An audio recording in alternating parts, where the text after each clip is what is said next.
salaamaaleykum mbokki xaritu téléspectateur Somo TV ñoo ngi am mbégte bu baax a baax ak kontaante bu baax àndaat ak yéen tey seen émission Lamb TV comme ni ñu ko baaxoo defee ak Ndiaga Star ni naa leen nag tey Ndiaga Star du wax man maa fi nekk tey nag ñi ngi fi nga xamante ni moo di Caaroy Minam ak ki nga xamante ne bi moo di doomu jàmbur mu feggoo ak doomu ndeyam Bébé Saloum ci côté am ki nga xamante ne bi moo di doomu jàmbur di waaj open press bu mag a mag ñu lay nuyu nga tàggoo nga nuyu askan waaw maa leen fay waaw di nuyu ñi fi taxaw yëpp waaw di nuyu sama grand frère Bébé Saloum di ko sant bu baax a baax a baax waaw. ñu gis ne yaa ngi ànd ak mbooloo mu tax mobilisation bu rëy rëy ngay waaj préparation open press bu rëy lan nga mën a wax ci open press bi. waaw open press moom waaw ànd naa ko ak samay mbokk waaw ñu préparé ko waaw ñëw pour soutenir ma tamit waaw jàppale ma ba open press bi waaw jaar yoon daal. yaa ngi koy préparé bu baax a baax. waaw maa ngi koy préparé bu baax waaw ànd ak sama grand frère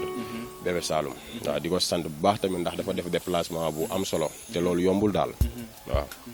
voilà kon ñu nuyu ki nga xamante ni moo di doomu ndeyam Bébé Saloum ñu bàyyi la nga nuyu ak askanu Sénégal. waaw onsi billah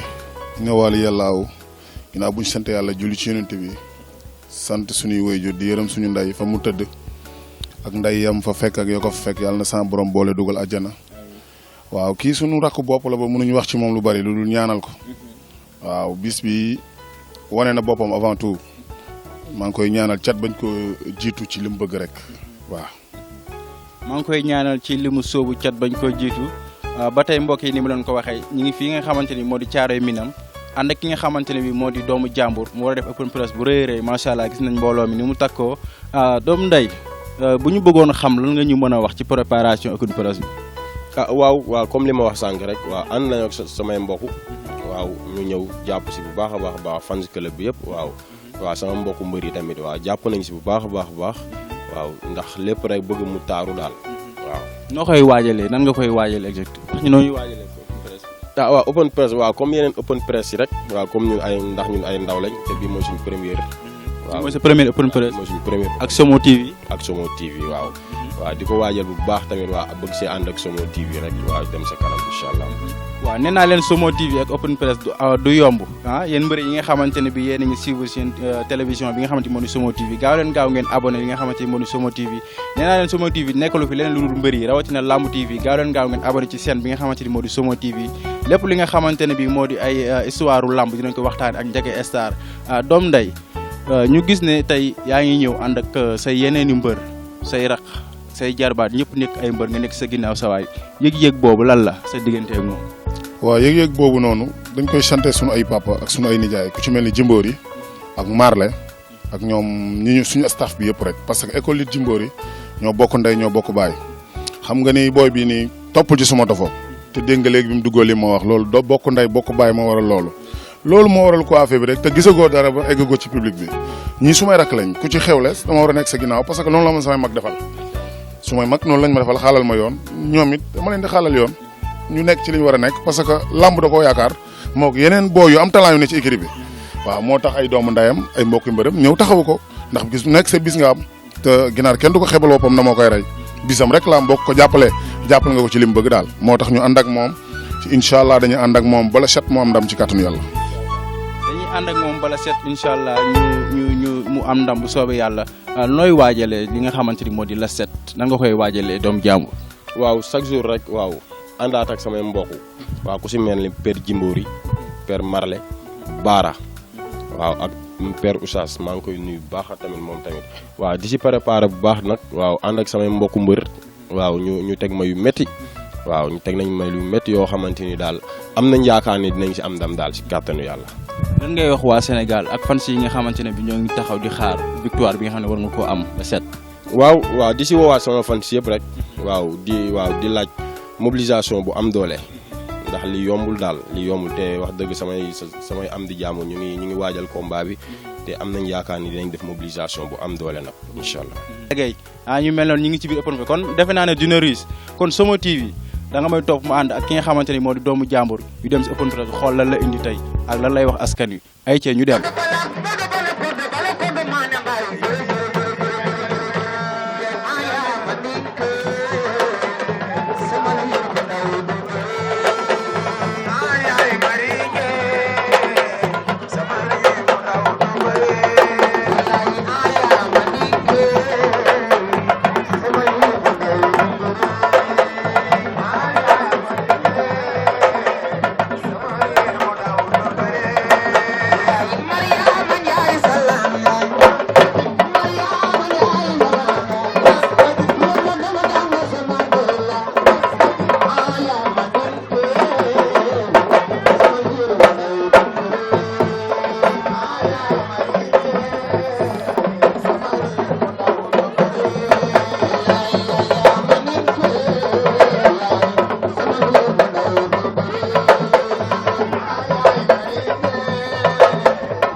voilà ñu ngi ci yoon bi di dem fi nga xamante ne bii moo di ci open press bi ba tey mbokk yi xarit téléspectateurs yi Somo TV yéen a ko gisandoo seen doomu jàmbur moom la ñu toogal nii ba léegi mu nekk ci yoon bi doomu jàmbur ñu gis ñi nga xamante ne bii moo di mobilisation bu rëy a rëy bi nekk sa ginnaaw gis nañ mbooloo mi ni mu toll bari na macha allah gëj naa gis mbooloo mu toll nii te combat bi ñëwagul lan nga am yëg-yëg boobu lan la mbooloo bi la topp nii. waaw xam nga tamit ñun ay mbër lañ nekk ay mbër yu ndaw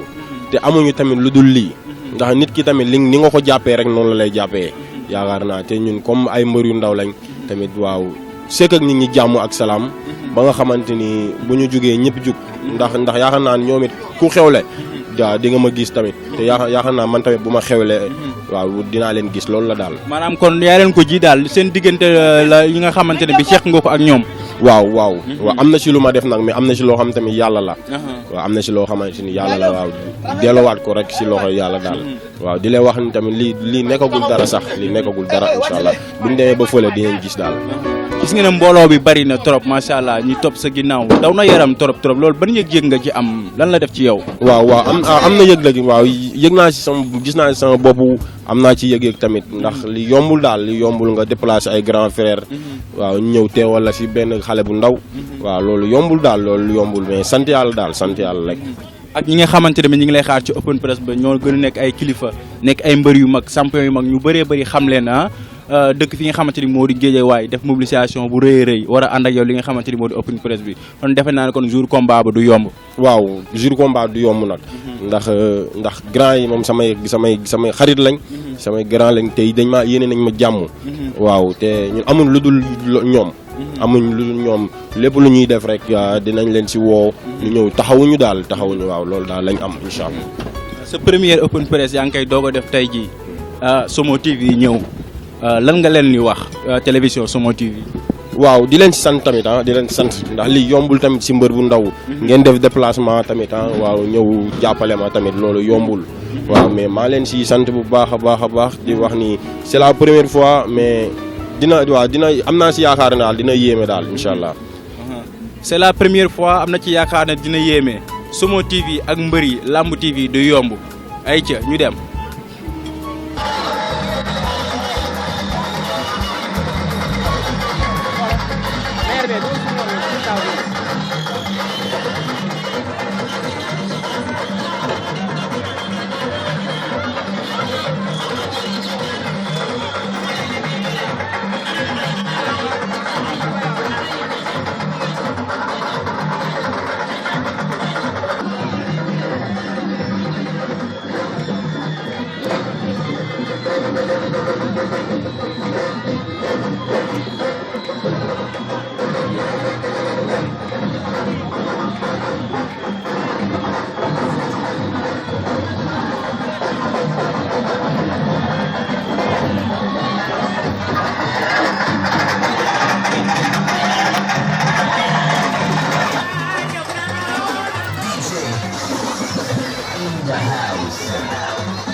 waaw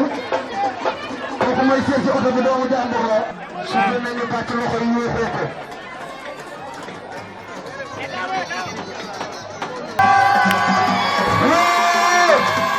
doomu jàmbur rek waaw waaw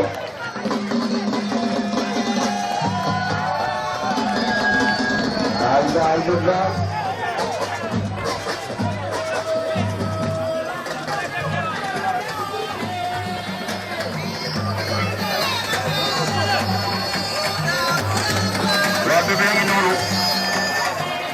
bébé ngi noonu magu xale yi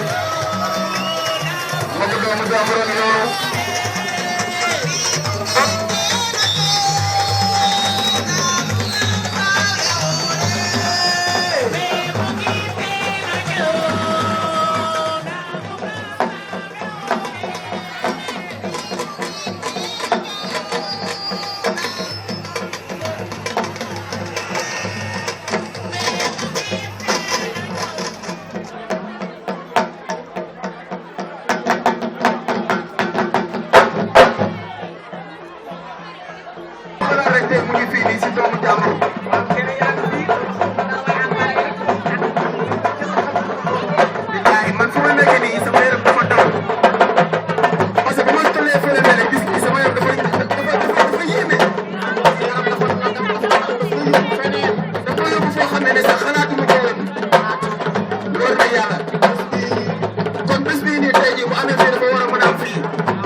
jàppale ko dama bëgg ñëpp jàpp si te xam ne doomu jàmbur nit ku am jom la nit ku gëm boppam la nit ku bëgg dëkkandoo la nit ku gëm koñam la nit koo xam ne man li ma gis si moom damaa bàyyi animation damaa bàyyi tëral la ni ba ci Serigne Bamba mu ne ma Cheikh Sarr Junior dama bëgg kenn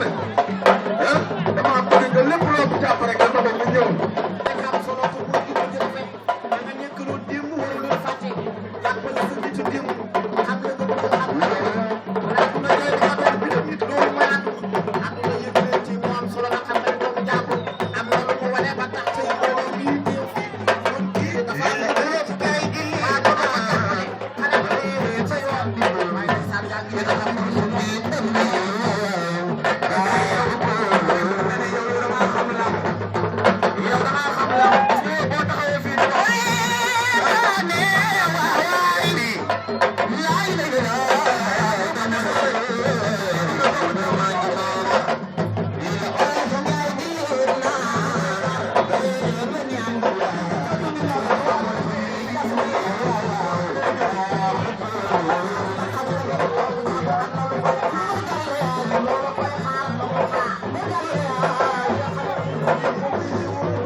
I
waaw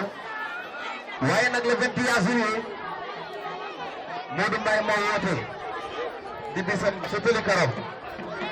ba bëgg gaa yëpp pare ko mbir yëpp ñëw foof wàcc la wax yow da ngaa war a doxal rek yow sama rak nga sama xarit nga yow waroo wax sax mooy jël bi ko rek yow sama rak nga sama xarit nga yow yaakaar naa ne aar bi nekkoo ci di def lu ñaaw lu rafet rek nga siy def bu soosee def lu ñaaw ba kon léegi maa ngi lay xool ngay def lu rafet yaa ngi sama rakk jógee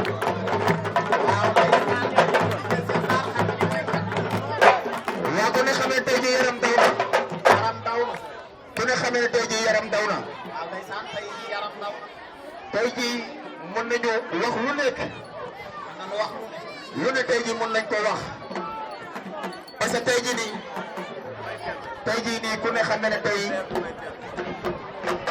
waa ñoo la xamal ne Thio day def anniversaire am le 20 di bàyyi si xel Thio bàyyi. waaw. waaw Modou Mbaye le 21 ah. waaye Modou Mbaye le 21. c'est ça incha allah Modou Mbaye la. waaw Modou Mbaye ah. waaw Modou Mbaye dama tudd. waaw kooku sama doom. mais ki ma wax turam daf moo beneen tur bu bokkul ak yow. loolu moo tax. waaw kooku sama doom la moom. waaye tey jii Bécaye. waaw DJ Cheikh Sarr maa ngi nii. Bécaye waaw. tey ku ne xam ne tey man damaa ñàkk sama liggéey yëpp. ah bon ci bés bi rek. ndax bés bi rek. ndeysaan ndax doomu jàmbur. man doomu jàmbur. wér na borom bi su ma taxaw fii di wax sama yaram dafay daw. ndeysaan loolu luy. parce que li ma gis moom rek laa ko gis moom seul laa ko gis wér na yàlla. loolu yéeme na. mu nekk booy bu am jom. ndeysaan. nekk booy bu bëgg koñam. bëgg koñam. xale bu bëgg koñam. waa kon.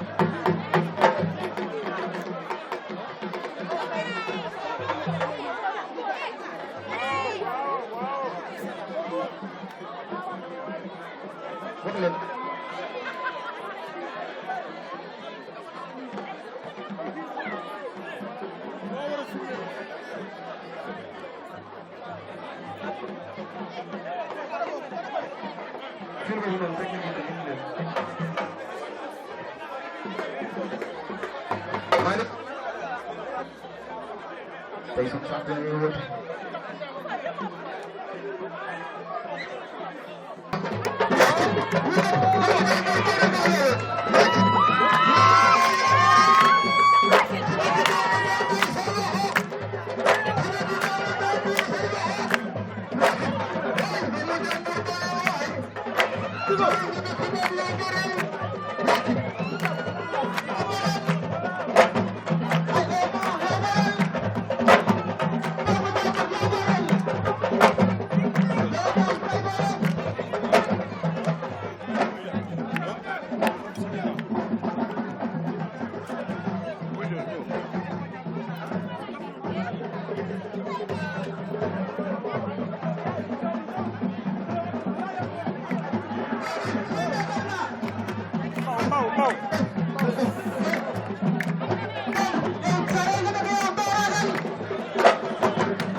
allo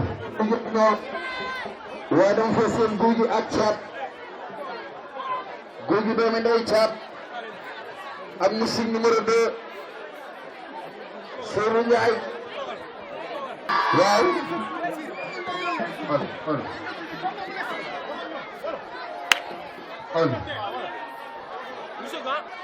allo c'est ça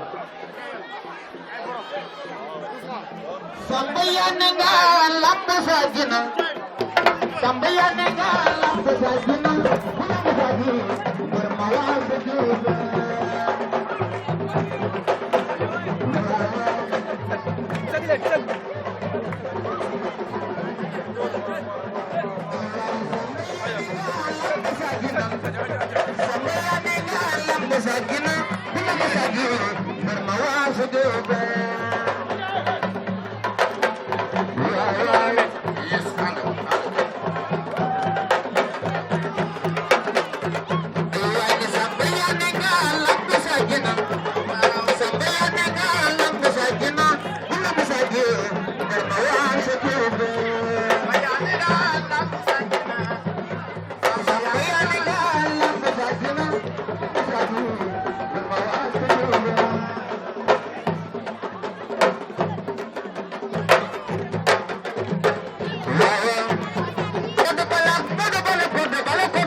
waa Bécaye tey gis nga mobilisation bi nga xamante ni am na ko fii waa Bécaye tey noo gisee état de forme ki nga xamante ni mooy doomu jàmbur est-ce que état bi mën na see jàkkaarloog Fils de Balla. jërëjëf Ndiaga Star borom Somo TV ndax xam nga ni tey ku gis doomu jàmbur xam ne ni pare na liggéey na la war ca bés ba lépp def na ko bés bi yaakaar na ni dara desatu ci rek waajal bés bi nga xamante ni si bii bés la boo xamante ni si bii daal yaakaar na ni bu nu ca yeggee waa ku liggéey wane sa bopp xale bi mu ngatu forme bu doy waar kooku kenn dootu ko nettali waa koñ. mais tey gis nga xam nañ ki nga xamante ni tey mooy Fils de Zallo doomu technicien la tey mu nekk mbër moo xamante ni tey kenn dootu ko naatable ci làmb tey muy bëre ki nga xamante ni mooy doomu jàmbur tey boo doon teg xelal doomu jàmbur wala boo ko doon conseil tey loo koy wax Bécaye ndax tey ku ne xam na tey technicien gi nga doon ci làmb yow. waaw xam nga nag xale yi samay doom lanu waaw par saay Bécaye wax nu moo jaar nii wala moo jaar ne nekk ci koñ bi rek taxul nu wax lu nu xamul parce que doomu jàmbur boo xoolee liggéey na nekk na ci forme xale yi dañu tolloo doole waaye ku liggéey ci bés bi wane sa bopp waaye nu gisee doomu jàmbur mu nga tu forme mi ngi ci forme man damaa gis tey mobilisation bu doy war am fii gis naa fi ñoom Bébé Saloum gis naa fi ki nga xamante ni mooy Géant Balla gis naa fi ñoom Guy gi tey ñoo ñëpp tey nekk si ginnaaw ki nga xamante ni mooy doomu jàmbur loolu tey ban courage la ko war a yokk wala ban jom. waaw loolu yëg la xam nga ku liggéey wane sa bopp xeebu nu ko xam nga boo gisee Bébé Saloum ñëw ci bésu tey bii waa nga gis fi Guy gi ay ñoom gabaar ak yi neneen gis fi mu di ba jaar ak ci xale yoo xam ni nu ngi fi teewal ko ci bés bi waa loolu yëg-yëg la ak gëm boppam xam nga xale yi ku liggéey wane sa bopp bu nu xamee fu nga jëm dañ lay jàppale taxawu la dañu jàppalante rek moo am solo dafa liggéey mais tey moom dafay bëre combat spécial digganteem ak Fils de Zallo tey bu jigee si combat bi tey bëtam ci ñaan la war a dem. waaw ndeysaan nag xam nga ne xale yi dañu war a jeexal seeni morom par ça dañuy bëgg a jéggi doo daan bi dem ba yàgg am benn combat ñaar ñett ñeent bëgg a jéggi foo yëggul waaw bu nu amee étape bu baax boo xamante ni si bii mën na leen jaarale ci yoon ba waaw foofu la ñuy jaar te ba na yàkkamti waaw loolu la Balla Gaye daan def démb ba mu cay toll ay boromam da leen a jeexal door a jéggi mais tey sa combat bu desee 3 jours tey ban préparation de physique tey nga war a mën a am pour mën a maintenir sa combat pour mën a génn situation bi. waaw combat nag presque 3 jours sax dafay tuuti dama naan dans une semaine waaw kooku mën nga ci récupérer daa di toog noppalu te dallu waaw tey maytu xale yi par saa yi dañuy bëgg sër yooyu baaxul mbër bu ko ci maytu rek foo bëgg a jëm ci làmb rek mën na ko fa am. waaw ndax tey gis nañ ki nga xamante ni mooy doomu jàmbur état bi nga xamante ni tey yor na ko gis nañ ko tey mi ngi entraîné sato dafa mel ni tey moom dafa préparé xeex bi nga xamante ni tey moom la war a am si digganteem ak Fils de Zallo dafa mel ni parce que gis naa tey muy def ay jeux de jàmbur yoo xamante ni ay sato yoo xamante ni tey jaar na yoon dafa mel ni tey doomu jàmbur mi dafa demoon jàngi boxe ba ñëw dafa mel ni tey expérience am ci li nga xamante ni mooy boxe dafa gën a yokk tey Bécaye. waaw ndax gën naa yokku ci boxe bi xam nga xale yi dañuy jàng boxe waaye ku dem ci salle de karatéka ba doo ko rëcc ku dem fa ñuy jàngalee taekwondo bi doo ko rëcc ku dem fa ñuy jàngalee kung fu doo ko rëcc ndax xale yi boxe war nañ ko jàng nekkul ni da ngay am combat rek takk say gaa non non parce que lu dóor la nga kaaw nekk aju sa gaan wala lan lay wax dara daal ko am combat rek génn gaa yi bees non loolu du moo la ciy sauvé na muy jàngaat bu baax ci boxe bi baax na am na solo. waaw loolu dëgg la ci wax loolu mooy Bécaye. Bécaye yi Malick ku ne xam Malick nag li nga wax lépp rafet na Malick ñëwal ku ne xam ne tey jii waa ku ne xam ne tey jii yaakaar naa ne bu ñu teewee fii doomu jàmbur moo tax ñu teew fii buñ fi teewul tamit war nañ fee mën a teewu waa ku ne xam ne Xaadim la nekk si kër gi Jom Musique mooy dëgg laa solo na ma wana kon yaakaar naa ne su ma teewee fii doomu jàmbur moo tax mu teew parce que daf maa wax bisam ma ne ko man nag ku ma wax sa bis rek man yaakaar naa ne duma la ko xeebal nag bu nekkoon lu ñàkk fayda la sax barki Serigne Bamba damay ñëw teew parce que man noonu laay doxee man nee naa leen lu mu mën a am rek ñu de caaroy kaw moo ma ko gënal parce que du ma tiituroo fenn fu dul caaroy gaar man fii laay tiituroo yee barki Serigne Bamba am nañu kër Massar mais fii laay tiituroo wóor na yàlla doomu jàmbur man maa ko bëggal sama bopp barki Seydina Mouhamed billahi wallahi wa taalaahi li may wax nii sama biir bàmmeel laa taxaw di ko wax wóor na yàlla kii si kàttanu yàlla ak si mbaaxu yonent bi incha allah bu neexee yàlla sunu borom bu dee lu yàlla mayewuloon jeexul ndam li dañ ko fiy indi roi bi dañ ko fiy indi si kàttanu yàlla sunu borom mais li ma gën a neex ba gën maa neex Bécaye li ma gën a neex ba gën maa neex mooy waa koñ bi dañoo mànkoo bokk ndey bokk bàyyi. ñu ne doomu jàmbur suñu doom la. ma ne leen lan moo tax ngeen wax loolu. ñu ne ma doomu jàmbur boo gisee mu doomoo ko parce que dafa neexu doomoo. parce que yaru na tey na liggéey entraînement ñëw toog si biir këram. ma ne ko pourquoi ngeen wax loolu.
ni ngeen taxawee nii salte na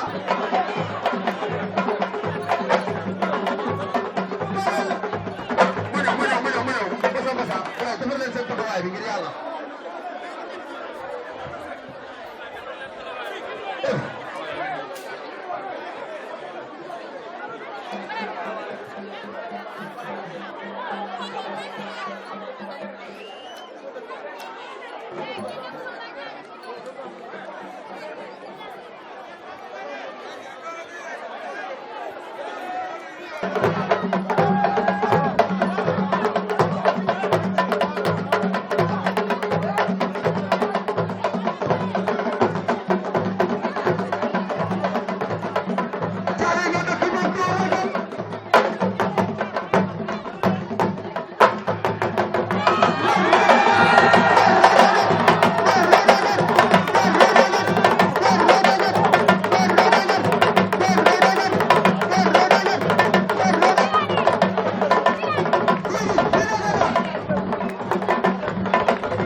waaw ba tey mbokk yi ñi ngi tëj li nga xamante ni mooy open presse ki nga xamante ni mooy doomu jàmbur tey mu war a tëj li nga xamante ni mooy communication parce que gis nañ entraînement yi nga xamante ni jot na ko def ànd ak ay coacham ànd ak tamit ay magam ak ay rakam yi nga xamante ni tey ñoom ñoo bokk école de lutte bi nga xamante ni mooy Jimbori tey doomu jàmbur nga war a bëre ki nga xamante ni ndaanaanu lamb la muy Fils de Zallo baayam nekk mbër mu def lu nekk ci lamb tey nga yaakaar ni tey yow sa entraînement bi nga xamante ni am nga ko war na koo mën a daan parce que moom dugg na ci site internet yi lu nekk yàq na la ko ba jàpp ne bu arbitre sifflé loolu moom moo la fa bàyyi tey lan nga koy wax. waaw salaamaaleykum mbooloo mi waaw ku si nekk maa ngi koy nuyu turam ak santam waaw di sant ñi fi teew ñëpp ndax lii tamit yombul quoi waaw ndax benn xale bu ndaw wootee ñi ñëpp teew leen yombul daal waaw di sant ku si mel ni su sama coach su père Jimbori père Marle père Suger ak sama grand bébé Saloum aw ma seen fay wax dëgg fa yàlla te quant à Fils de Zallo aw ma lu may wax ak moom l'essentiel mooy père Jimbori ak père Marle père Suger liggéeyloo nañ ma loo xamante ni wallaahi gëm naa ni bu ma ko jàppee dinaa ko daan ci kàttanu yàlla ndax ngëm-ngëm baa ngi fi fulla baa ngi fi fayda baa ngi fi te samay coach liggéeyloo nañ ma loolu. waaw moom lim ñu yóbbante moom mooy mbër yi nga xamante ni ñoom ñoo nekk ci làmb yow yaa ci gën a cuune yow nee na moom entraînement yi mu doon def sax da koo meñcee parce que tere woo koo nelaw yow tey lan nga koy wax. waaw man de tey laa gën a yokk samay entraînement ndax yaakaar naa ne du moom kese moo nekk ci làmb ji te samay bët ñu ngi si ñeneen bëgg naa bëre ji grand combat ak leneen tey laa gën a mën a entraîner lu raw li ma doon entraîner ndax même bu dul dara sax mais samay coach tey ji mayuñu ma sax fu ma yekkee sama kii ndax ñoom tamit làmb ji am na fu mu leen yegg te liñ ma teg si kàttanu yàlla xam na gëm naa ni dinaa am ndam bu soobee yàlla gi moom nee na tey làmb boolewu leen problème d'adversaire la am loolu moom moo tax mu jël la mais nee na daf lay éliminer doo xeex doo bëree te gis naa man ngay def ay sato yu jaaroon yoo xamante ni tey doy na ci xel mais tey yow lan nga koy wax ndax moom nee na boo taxee dëggal sa bopp mu dóor nga daanu. waaw yàlla baax na ba bis ba l'essentiel mooy l'essentiel mooy gëm nañ ni liggéey nañ li ñu war a liggéey te saaga yaakamtee xeex la gëm nañ li ñu liggéey entraîné nañ boxe entraîné nañ contact nañ ba os liggéey nañ li ñu war a liggéey ànd nañ ak suñuy mbokk waaw am nañ yaakaar daal am nañ ci yaakaar bu baax. moom nee na tey yow da ngaa topp mbedd mi kontaagoo liggéeyoo defoo dara parce que tey nee na ku mel ni bébé Saloum moo nekk sa ginnaaw loolu moom moo tax sax mu jël sa avance ndax xelam yëpp xëy na ci bébé Saloum la ko teg te gis na ni moom nee na bu la daanee ci bébé Saloum la jël yow yaa ko mën a baare te nee na mënoo koo baare. man de maa ngi sant yàlla bu baax a baax bi ma amee ñu mel ni bébé Saloum waaye ndax yaakaar naa am na lu ñu def ci làmb te bu fekkee xam-xamu bëri rek mu ngi ak moom te bu fekkee tuuti jox na ma ko si kon xaw naa mën a am na tuuti kele yoo xamante ni gëm naa ne mën naa ko te bébé def na ko ci man bu bébé defee ci man bëre père Jimbo rek père Marley père Suger def ci man contact bu doy entraînement bu am doole yaakaar naa du père du fils de Zallo sax du fils de Zallo. mais tey bi ñu ñëwee open presse bi mobilisation bi ñu fekk fii lan la tey lan ngay wax say supporters yan kàddu nga leen di dénk pour ñu waajal stade Iba Mar Diop la 7 nga xamante ni sëñ Modou Niang moom moo ko tëgg mu nekk dimanche bii ñu dëgmal tey ban appel ngay lancé ak ay say supporters pour ñu sensibiliser wu mobiliser dem feesal stade Iba Mar Diop. waaw samay supporters moom dama leen di ñaaxaar rek ndax xam naa ne ñu ngi si combat bi te combat bi am na lu mu leen jaral te xam nañ fi ñu combat bi di yóbbu si kàttanu yàlla ba tax daal maa leen di woowaat waaw di leen wax nañ gën a jàpp nañ mais nañ gën a jàpp te am nañ yaakaar daal am nañ si yaakaar bu am nañ yaakaar waaye dama fekk sama naataangoo mënul ñàkk mu laaj la benn kàddu muy Bécaye 2 Bécaye tey boo amee looy laaj ki nga xamante ne mooy doomu jàmbur lan lay doon. waaw xam nga ni nag njaga danaa ci sawar a wax ci wàllu mobilisation bi supporters yi tey nu mel nii ku dajale mbooloo mi waa ku liggéey da nga wane sa bopp parce que nag damay gis mbër dana dajale ay supporters am def open presse bu nu mel woote presse bi teew la nga tuus mu neex nga bàkk mu neex waaye boo bëre ba dafay doon bërëb cuune doomu jàmbur lan la bëgg bëri ci jouru combat ba ci loolu laa koy laaj. waaw man mënuma samay coach laa am te entraîné nañ ma te yaakaar naa ne liñ ma bëreloo si kàttanu yàlla loolu laay bëree te am naa ngëm-ngëm gu toll nii te gëm naa leen gëm gu toll nii liñ ma bëreloo bu ma ko bërewee dinaa am ndam am naa si yaakaar bu baax a baax bu loolu weesoo sama moroomu mbëri si koñ bi maa leen nuyu di leen masaw di leen ci tamit di leen félicité ndax gis naa taxawaay bi jàpp nañ si bu baax a baax ndax li yombul daal li yombul nekk ak say moroomu mbër nga woote ñoom ñëpp ñu bàyyi liñ doon def ñëw fekk si la dafa yombul daal maa ngi leen siy sant bu baax bu baax a baax waa écurie bu laal bi yëpp maa ngi leen nuyu di leen siyaare bu baax a baax Baye Ma Ndiaye sama coach vie maa ngi koy sant bu baax a baax jàpp na ci combat bi Khadim Bécaye maa ngi koy sant bu baax a baax réparé jàpp na si ay guy yi sama doom nday Tigo di ko ñaanal combat yàlla may ko si ndam sama xarit la sama waay la mbër la mais maa ngi moom ne sekkuñu sax affaire de lamb maa ngi moom waaw gars yi am combat ci équipe bi maa leen di sant di leen gërëm di leen ñaanal yàlla may leen ndam bu sedd guy si barki Alxuraan. mais sa diggante ak Bébé Saloum lan la ba tax mu bàyyi ay yiteem yëpp ñëw taxaw la est-ce que da ngeen contact yéen ñaar. waaw contact nañ li gën a tax ma gën a am confiance mooy li nekk ci moom da koo def ci man ma am ngëm-ngëm gu toll noonu li nekk ci xelu Bébé Saloum mu def ko ci man li nekk ci xelu père Jimbo rek père Mar ak père Suger ak Baara si wàllum entraînement ñu xam lii maye doole ñu teg ko sama kaw ay Aliou Seras ñu jàpp si combat bu baax a baax aw ma seen fay daal sama xol dafa fees ndax jàpp nañ si xam naa fi leen combat bi yegg daal. Bébé Saloum sa xel dal na si sa poulain sa xel est-ce que dal na Bébé Saloum mi dafa mel dafa tiit ci yow de. non man bu ma bàyyi woon làmb sax neex na ndax créé naa ay Bébé Saloum te le jour si la 7 di nga gis lu leer li ma la waxoon sànq rek Jimbori Marley Suger Baara amuñ seen fay booy dañoo baax rek moo tax ñu nangu loolu te awma lu dul ñoom. mais est-ce que xam nga adversaire bi mu bëreel kooku ndaanaanu làmb la jinne la de. papaam Zallo maa ko dàq bëre te booy bi dafa maa jaaxal man mënu ma koo daan. déedéet kay waaw Bébé Saloum moo wax loolu waaye xam naa balaa ngay jox sa dernier kàddu dañuy laaj suñ papa père Jimbori papa ñi lay ziar tey nan nga gisee sa doom sa poulain muy waaj ki nga xamante ni tey muy Fils de Zallo nekk doomu mbër waa Bawol yëpp nekk ci ginnaawam tey moom mu woo appel bi nga xamante ni muy waa Géejawaay est-ce que tey li ko war ci combat bi def na ko. auzu billahi mina shaytaani rajiim bismillahi rahmaani rahiim ki moom liñ ko def loo rek la def fi mu ne nii doomu mbër doomu ku dul mbër lañ jamale ñun faale wuñu loolu bu sa bàyyi manen ci làmb doon roi des arènes moom bu arbitre sifflé du ñëw ca géew ba ñoom ñaar doo nga fay ne saa loo jur ko keneen jur ko lañ yemale ku ko mën di jur ba arbitre sifflé ñoom ñaar doo nga fay ne te liñ def ci moom am nañ ci moom yaakaar ndam nag yàllaa ko moom yàlla na yàlla defal ndam waajal nañ ko ci fànn bu ne nag moom nag na pare xam ni am na combat li ñu koy ñaan nag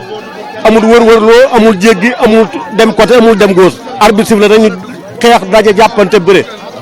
bu boobaa ku ne dana xam ki la man ku entraîné foofu lay feeñ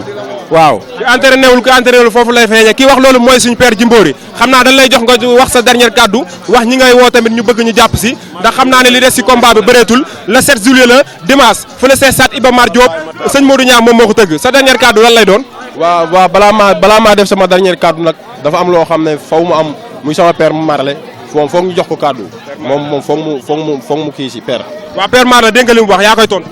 waaw li mu wax yëpp dëgg la mbër bu neex a préparé la quoi ndax balaa am combat lay entraîné yaakaar naa bi mooy 3e combat am ci saison bi kon bu parewul woon ba léegi du pare li ñu wax rek mooy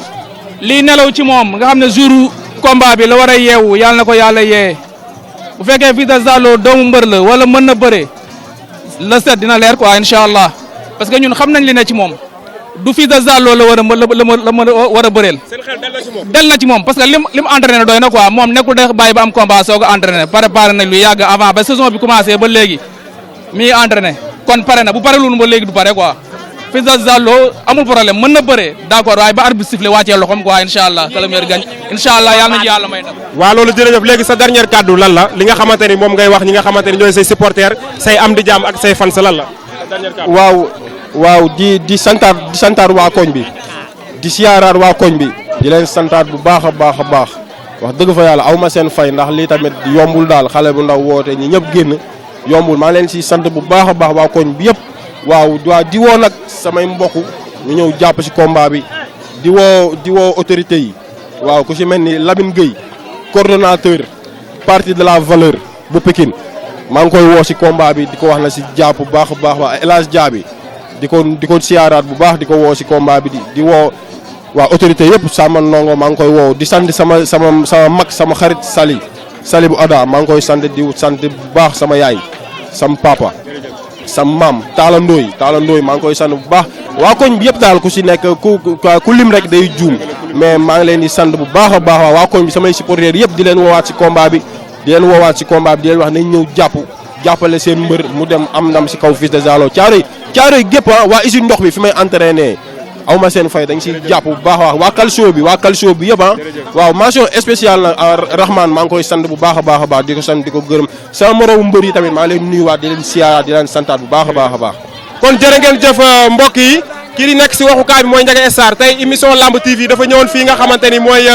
Géejawaay seet si ki nga xamante ni mooy doomu jàmbur ñu doon xool open press am kon gars yi jërë ngeen jëf dañuy dem ba beneen xam naa après bientôt dinañ ko ñëw seet si waat bu combat bi passé kon ñu dem ba beneen gars yi ana gaay